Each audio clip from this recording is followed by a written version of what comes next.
പുതിയ വീഡിയോയിലേക്ക് എല്ലാവർക്കും സ്വാഗതം. നമുക്ക് ഇന്ന് പ്രഷർ ഫുഡ് എങ്ങനെ മാറ്റാം എന്ന് നമുക്ക് പഠിക്കാം.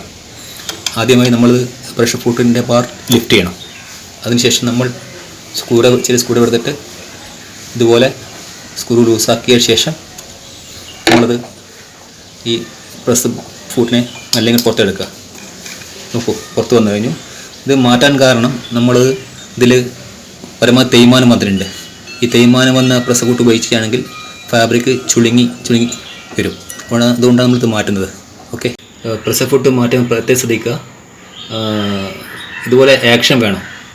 ഇതുപോലെ ഒരു സ്പ്രിങ് ആക്ഷൻ ഈ പ്രഷർ ഫുഡിന് വേണം. ഇതുപോലെ കണ്ടോ? ഓക്കെ, നമ്മൾ പുതിയ പ്രഷർ ഫുഡ് എടുത്തു കഴിഞ്ഞു. അതിനുശേഷം നമ്മൾ അതുപോലെ തന്നെ നമ്മൾ ഇതിലേക്ക് വെച്ച ശേഷം നമ്മൾ ഇതുപോലെ ടൈറ്റാക്കി കൊണ്ടുവരണം. ടൈറ്റ് പോരെങ്കിൽ നമ്മളിത് ഒന്നും കൂടി സ്ക്രൂ ഡ്രൈവർ ഉപയോഗിച്ചിട്ട് ടൈറ്റാക്കുന്നു. താത്തുന്നു. ഓക്കെ, നമ്മൾ പ്രഷർ ഫുഡ് മാറ്റി കഴിഞ്ഞു.